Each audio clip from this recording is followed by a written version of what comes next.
ಸದೃಢ ವ್ಯಕ್ತಿತ್ವ ಬೆಳೆಸಿಕೊಳ್ಳುವುದು ಹೇಗೆ? ಸದೃಢ ಅಂದರೆ ಪ್ರಭಾವಶಾಲಿ, ಸ್ಪಷ್ಟ. ಜೀವನದ ಪರಿಸ್ಥಿತಿಯನ್ನು, ಕಷ್ಟವನ್ನು, ತೊಂದರೆಯನ್ನು ಎದುರಿಸಲೇಬೇಕು. ಅಡಗಿರ್ತಿರೋ, ಓಡ್ತಿರೋ, ಹೆದರ್ತಿರೋ, ರಕ್ಷಿಸಿಕೊಳ್ತಿರೋ ಎದುರಿಸಲೇಬೇಕು. ಕರ್ಮದ ಫಲ ಬಂದಿದೆ, ಒಳ್ಳೆಯದು, ಮುಂದೆ ನುಗ್ಗಿ ಎದುರಿಸೋಣ. ಕಠಿಣ ಪರಿಸ್ಥಿತಿ ಬಂದಾಗ ಇದನ್ನು ಎದುರಿಸ್ತೀನಿ ಅಂತ ಮುನ್ನುಗ್ಗಬೇಕು. ಗೊಣಗ್ತಾ ಅಳ್ತಾ ಎದುರಿಸ್ತೀರಾ? ನನ್ನ ಯೋಗ್ಯತೆಗೆ ಇದೊಂದು ಚಾಲೆಂಜ್ ಅಂತ ಎದುರಿಸ್ತೀರಾ? ಸದೃಢ ವ್ಯಕ್ತಿತ್ವ ಬೆಳೆಸಿಕೊಳ್ಳೋದು ಹೇಗೆ? ಸದೃಢ ವ್ಯಕ್ತಿತ್ವದವರು ಸಮಸ್ಯೆ ಬಂದಾಗ ಮೊದಲು ಆ ಸಮಸ್ಯೆಗೆ ಪರಿಹಾರ ಮಾಡಿ ಮುಗಿಸ್ಬಿಡ್ತಾರೆ. ಸದೃಢ ವ್ಯಕ್ತಿತ್ವ ಬೆಳೆಸ್ಕೋಬೇಕಂದ್ರೆ ನಿಮ್ಮ ಕೆಲಸದ ಜವಾಬ್ದಾರಿಯ ಆಣೆ ಪ್ರಮಾಣದ ಬಗ್ಗೆ ಸ್ಪಷ್ಟ ನಿಲುವಿರಬೇಕು. ಸ್ಪಷ್ಟ ನಿಲುವು ಅಂದರೆ ಇವತ್ತು ವ್ರತ ಇದೆ, ವ್ರತ ಅಂದರೆ ವ್ರತ, ಎಷ್ಟೇ ಫ್ರೆಂಡ್ಸ್ ಬರಲಿ, ಪಾರ್ಟಿ ಇರಲಿ, ವ್ರತ ಮುಖ್ಯ.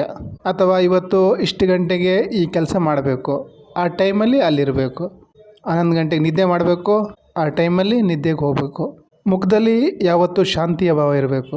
ಈ ಪ್ರಪಂಚದ ಜನರಿಂದ, ಸಮಸ್ಯೆಯಿಂದ ನನಗೆ ಯಾವ ವ್ಯತ್ಯಾಸವೂ ಆಗಲ್ಲ ಅನ್ನೋ ಥರ ಶಾಂತಿ ಭಾವ ಇರಬೇಕು. ಏನು ಬರುತ್ತೋ ಬರಲಿ, ನೋಡೋಣ.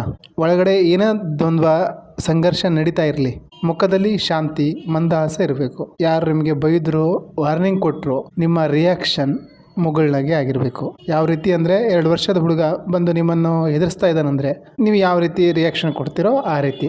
ಈ ರೀತಿ ಮಾಡಿದಾಗ ಆ ವ್ಯಕ್ತಿ ನಿಮಗೆ ಎದುರುತ್ತಾನೆ. ಪ್ರಾಕ್ಟೀಸ್ ಮಾಡಿ ಶಾಂತಿಯಿಂದ ಇರಲಿಕ್ಕೆ.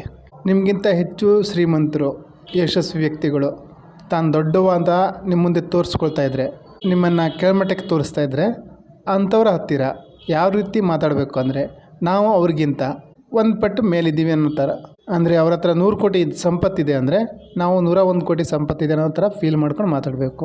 ಅದೇ ನಿಮಗಿಂತ ಕೆಳಮಟ್ಟದಲ್ಲಿ ಇರುವವರ ಹತ್ತಿರ ಅವ್ರಿಗಿಂತ ಒಂದಷ್ಟು ಕೆಳಗಡೆ ಇದ್ದು ಮಾತಾಡಬೇಕು. ಕಮಿಟ್ಮೆಂಟ್ ಮಾಡಬಾರ್ದು. ಮಾಡಿದ್ರೆ ಅದನ್ನು ಪೂರೈಸಲಿಕ್ಕೆ ಬದ್ಧರಾಗಿರಬೇಕು. 100 ಸಲ ಯೋಚನೆ ಮಾಡಬೇಕು ಒಂದು ಮಾತು ಕೊಡಬೇಕಾದ್ರೆ. ಯಾಕಂದರೆ ನಮ್ಮ ಗುಡ್ ವಿಲ್ ಡಿಸೈಡ್ ಆಗೋದು ಆ ಮಾತು ಯಾವ ರೀತಿ ನಡೆಸ್ಕೊಡ್ತೀವಿ ಅನ್ನೋದ್ರ ಮೇಲೆ. ನಿಮ್ಮ ಕೈಲಿ ಆಗಲ್ವಾ, ಸುಮ್ಮನಿರಿ, ಮಾತಾಡಬೇಡಿ. ಆ ಟೈಮಲ್ಲಿ ಕೆಟ್ಟವರಾದರೂ ಪರವಾಗಿಲ್ಲ, ಸುಮ್ಮನಿರಿ. ಇನ್ನು ಸದೃಢ ವ್ಯಕ್ತಿತ್ವ ಬೆಳೆಸ್ಕೊಳ್ಳಿಕ್ಕೆ ಖತರ್ನಾಕ್ ಉಪಾಯ ಏನಂದರೆ, ಎಲ್ಲಿ ಅಸಹಾಯಕರಿಗೆ, ದುರ್ಬಲರ ಮೇಲೆ ಅನ್ಯಾಯ ಆಗ್ತಿರುತ್ತೋ ಅಲ್ಲಿ ಹೋಗ್ಬಿಟ್ಟು ಮುಂದೆ ನಿಂತ್ಕೊಳ್ಳಿ. ಆ ದುರ್ಬಲ ವ್ಯಕ್ತಿಯ ಪರ ನಿಲ್ಲಿ. ನಿಮಗೆ ಸ್ವಲ್ಪ ತೊಂದರೆ ಆಗ್ಬೋದು, ಒದಗಿದೇನೋ ಬೀಳ್ಬೋದು, ಆದರೆ ನಿಮ್ಮ ವ್ಯಕ್ತಿತ್ವ ಮಾತ್ರ ಮೇಲಿರುತ್ತೆ. ಜನರಿಂದ ಗೌರವ ಸಿಗುತ್ತೆ ಗ್ಯಾರಂಟಿ. ಆದರೆ ನಿಮ್ಮ ಮೇಲೆ ನಿಮಗೆ ಒಂದು ಹೆಮ್ಮೆಯ ಗೌರವದ ಭಾವ ಬರುತ್ತೆ. ನಿಜವಾದ ಧರ್ಮ ಸಹ ಅದೇ.